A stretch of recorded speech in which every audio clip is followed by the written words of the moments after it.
For years now, the North Atlantic crossing on the Queen's has not been just a journey. Many people have made it a way of life, a way of escaping the hustle and bustle of modern living. Sadly, the QE2 could be the last stronghold for those who live like this. Regular commuters are journalist Jack O'Brien and his family. When you O'Brien family, have almost made the Queen's your home, your second home. Well, I think it's the last of the really deluxe travel. Airplanes are great, you get there in a hurry, but there's no sense of relaxation. This, to me, I'm always delighted to come back on the QE2, simply because I'm always afraid that sea travel may someday disappear. I'm a depression kid. My wife calls me Oliver Twist, but I went through all of the poor boy living when I was a kid, and this is the last great luxury amenities that are available for travel, and I just hope it continues. This ship has been on the sea 6 years, and I think the Queen Elizabeth and the old Queen Elizabeth and the old Queen Mary were on the seas, I think, 27 and 31 years each, I forget in which order. And so you've got probably another 25, 30 years for this, and before some American businessman buys it to put in his bathtub and play with. Well, now, how did that style all start with the old Queens? I mean, how the hell did they get the name that they had? Well, a friend of mine died happy about 6 weeks ago on the Queen Elizabeth coming over. Yeah. He was a man and was 80 years, he was pushing 80, and I can't remember from which side, he might have been 81 or 2. And that was, he died on the second last night of the trip. His name was Ed Lavin. He was a retired, very wealthy stockbroker. And he told me that that trip was his 256th crossing of the Atlantic. Yeah. And in the early days, when he had to go on business to Europe, he would go 3, 4 times a year, which meant 6 or 8 crossings a year. Do you think there are going to be many more people, though, in this modern day and age, who are going to be like the ladies you were telling me, who made this a kind of habitual traveling holiday? Yes, they have some of them now who travel on cruises. There was one lady who traveled on the Old Queen, one of the Old Queens, and she traveled for 9 years until it went out of service, and then she came on the QE2 and traveled on that, and she went back and forth and around the cruises, and when they annually pull into Southampton and put the ship up to scrape the bottom or whatever they do, she checked into a Southampton hotel where her social life was taken care of by the officers who'd known her over the years, inviting her to their homes. I've seen more and more young people, I'm delighted to say. When I was on the Old Queens, there were very few young people. I think that this QE2 has geared its entertainment to young people. You think it's a family boat, then? It's a what? A family boat? Oh, yeah. This is one of the few places where we'd let Bridget and Kate stay out until 1, 2 o'clock in the morning and not worry about anything of where they are. We know where they are. They're on the QE2. Thank you very much.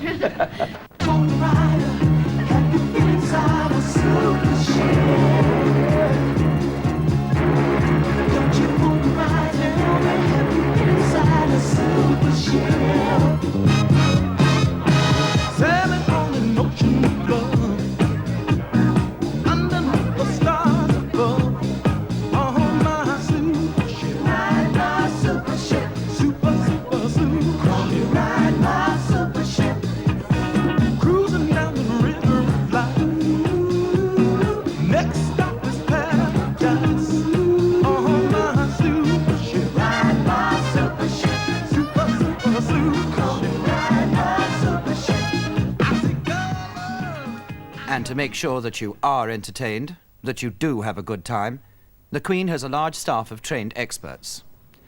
John Butt has to make the entertainment work. Well, what kind of things do you find people want to do?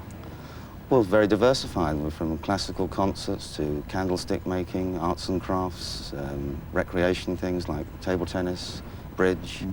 And we try and put it all under one roof here so that when hopefully the ship arrives in New York on a short crossing like this, there's been something there to interest everybody. Candlestick making and things like that, the offbeat stuff. I mean, do you have experts on board who can do all this? Yes, we do. We have an agency in New York that finds these various splinter group activities for us. And I've always feel if you take care of the minority, the majority will take care of themselves. How many staff do you have working under you?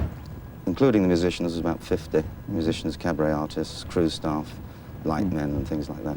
Well, truthfully now, how do they keep on smiling? Because there can be some very difficult passengers. Well, you don't get too many difficult people You nowadays, get some, really. I've seen some. You get some, but then I think once you stop smiling, it's time to get out of this business. How do you go about choosing, for instance, the cabarets? Do you sort of say, oh, this one will go down with both classes, or this is good for first class and not good for second class? How are they all chosen? I think people, whether they're first or tourist class, I don't think you can say that they're a particular type of audience. I think an audience is an audience. We have a team that go around in England and do auditions, and constantly we're searching for talent to come on board the ships. And we've had many big artists here, as you know, the Superstars cruise that we've done. We've had Tony Bennett on board, we've had the Count Basie Orchestra, the Glenn Miller Orchestra, and we've had from the sort of artists that are just up and coming right to the top liners. I still want to know what you do when you feel you've got to stop smiling. I don't mean permanently, but it must get up your nostril sometime. The perpetual let's be happy. Go and lock myself away quietly and think about it, possibly count 10. I'd be dishonest if I didn't say I sometimes didn't have to count 10. But I enjoy what I'm doing, and I think I like to pick the team I have with me that also enjoy what they're doing. And we have a happy family spirit behind the scenes, and I think this hopefully reflects on the people we're trying to make happy. It's very hard work, though, isn't it? I've never really thought of it as hard work. Think about it now. It's very long hours and very demanding. I mean, to make it appear casual and relaxed is the hard part. And a lot of people think, what does he do? Well, when they're saying that, as long as they're sort of all having a very good time, you know you've won, because the behind-the-scenes planning has obviously worked out the right way. Well, I hope they all look a bit happier than you do right now. Well, you're making me nervous. Thank you very much. Ready, and slow, slow, quick, quick, slow, slow, slow. But if you don't fancy candlestick making, swimming, clay pigeon shooting, bingo films, or card parties, there's always something else. Fantastic. And Betty said you got it right, boys. Okay? There's a cabaret every night for tourists and first-class passengers. Craig Douglas, one of the artists aboard. It was his first time on the QE2. Craig, this is your first trip on the QE2 as an entertainer. What's it like trying to entertain all these thousands of people? It's great fun, actually. We're sat here, of course, in the first class. So I do my à la carte show up here virtually, and the Table Haute, is it Table Haute? Is that how you pronounce it? I think so. This time in the morning, anyway. Yeah. Downstairs, virtually. I think it's sort of it's a frame of mind, really. Do you have to change the act, though, for the two classes, the tourist and the Oh, first yes, class? I do, yeah. I think possibly because, you know, the downstairs, no, upstairs, actually, really, which is the tourist class. There's far more people, anyway, to sing to. So, therefore, you have to, the act must be much bigger and brighter, as it were, you know, a much bigger band, because there's far more people to entertain. It's a hell of a big room. It's the double room that It's a double room, you yes, entertain in. yeah. Do you feel that they appreciate the fact you're working your guts out to give them a show up there, or do you think you've been brought along with the meal and the trip? Well, actually, well, I think this, you see, on these New York trips, for instance, I mean, we're on a floating hotel now, and if you work, say, Savoy, Dorchester, or anywhere like that, you see, and do the show there, then you're part of the menu. You're on after during the coffees, do you see? Okay, now what about the stories of shipboard romances? Oh, I think they go on, yes. Well, they definitely go on, actually. Yeah, they definitely go on. Well, on a 5-day trip, you see, I suppose it's like working a club in the north for a week. You see, you arrive and do the show and what have you, then you leave again on Saturday. Yeah. It gets a little more difficult when you're doing a three-week or a 4-week trip, because it goes on a little bit longer, you see. And, but I think, yes, they do happen, yes. Yeah.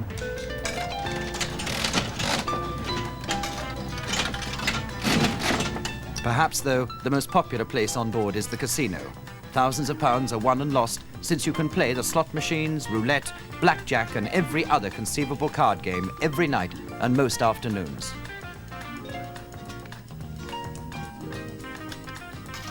But if you don't fancy the casino, then every day the cruise director publishes the daily program of events, slipped under your door every evening, so you cannot be in doubt of the diversions that await you. There's a complete rundown on the day's entertainment, and if you're lucky at the tables, then you can spend your games. The Queen has a shopping centre, open nearly all the time and expensive. The shops stand now where the ballroom gallery used to be. This was one of the changes to the original ship that prompted the designer and architect, Sir Hugh Casson, to complain in writing to Prince Philip. But whatever the changes for the passengers, the ship's a dream. Why do the crew want to work on it? Kevin, you've only been on board now 7 or 8 days, haven't you? That's correct, yes. Why did you decide to come to sea? Mainly I wanted to see the world, but I want a good job as well. Yeah. It's a very good job, you know. Well, what exactly is the job? What are you called? I'm a commie waiter. A commie waiter? Yeah. And what does that mean? I don't know what it means, but what you have to do is just helping the main waiters like Pete there. Yeah. Yeah. And is the money good? Very good, I think. The basic rate is 18 to 19 pounds a week. Yeah. Plus without overtime, you know.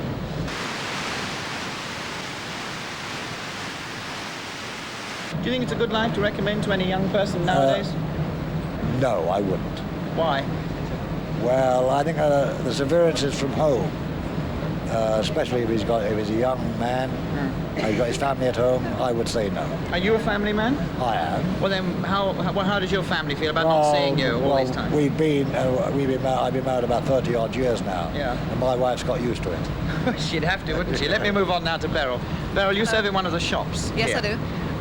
Now, I can't believe all this. Everybody keeps on telling me every passenger in the world is wonderful and they never do anything that could possibly upset anyone. Are you going to tell me that as well? They're very good. They may be very good, but I mean, how do you deal with the difficult passenger?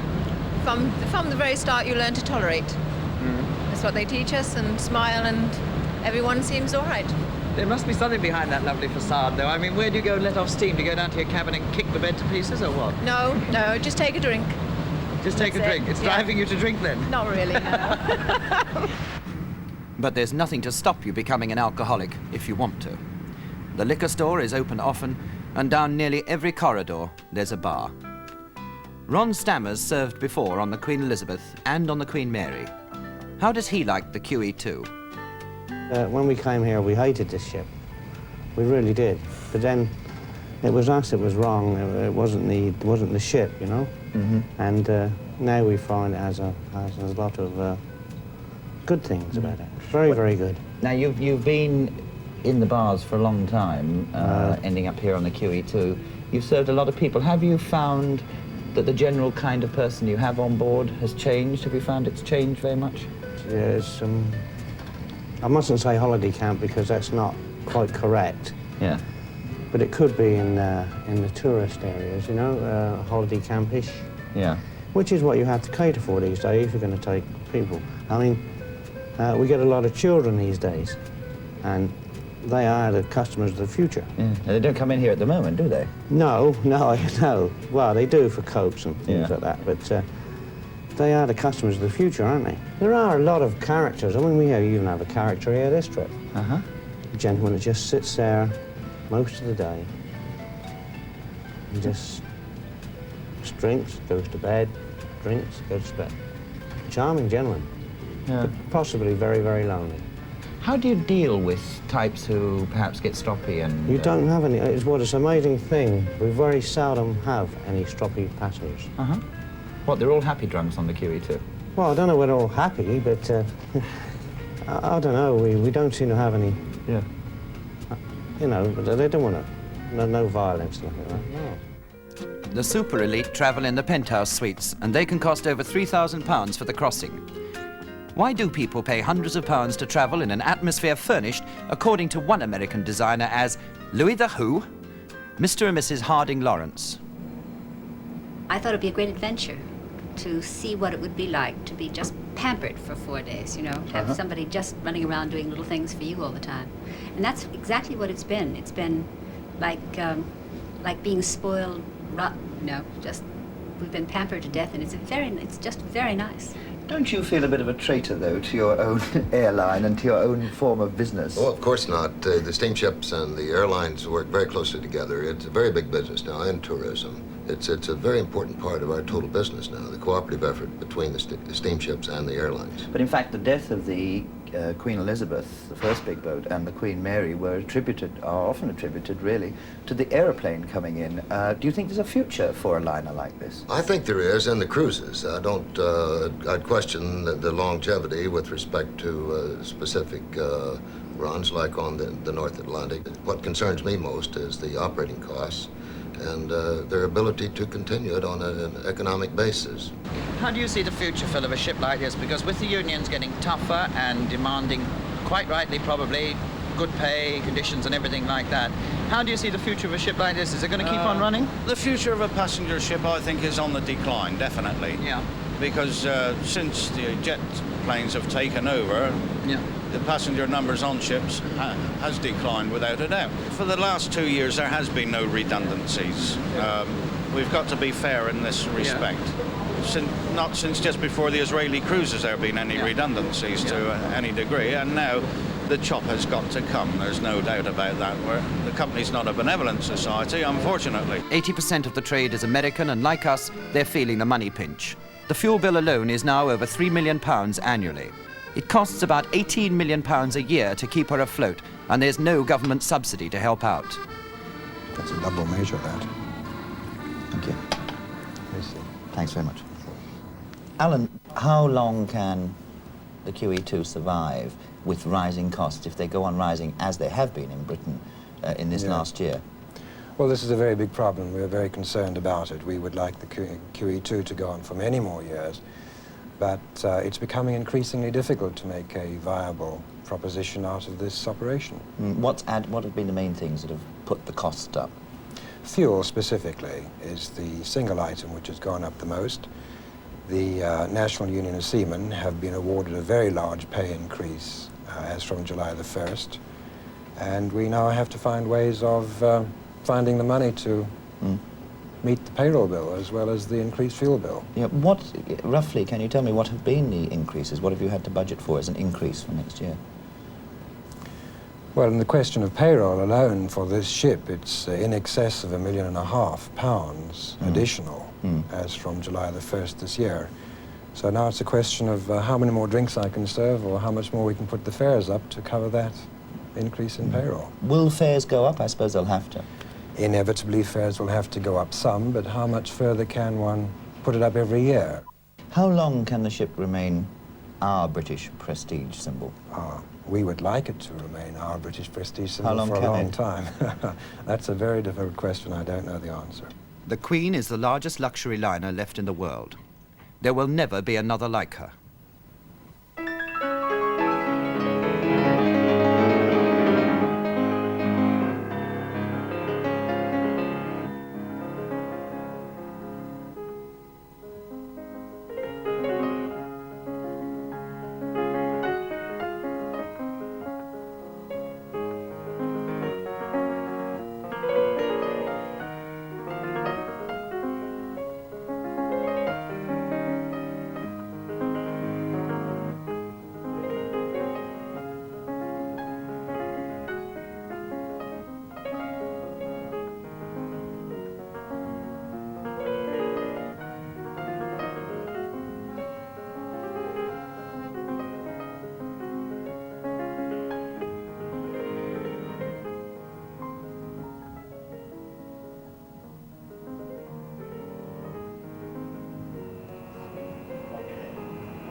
Old skyline of Manhattan was spires, beautiful, graceful spires. Yeah. And now it's just a series of boxes. Yes. See, these weren't here. Yep. These are the World Trade Center. They're the tallest buildings in Manhattan. They're higher than the Empire State Building. How much did it cost for the QE2 to come in, to tie up, and to stay there for one day, or indeed half a day, it's only about 10 hours, and then come away again? Give or take 2,000 or 3,000.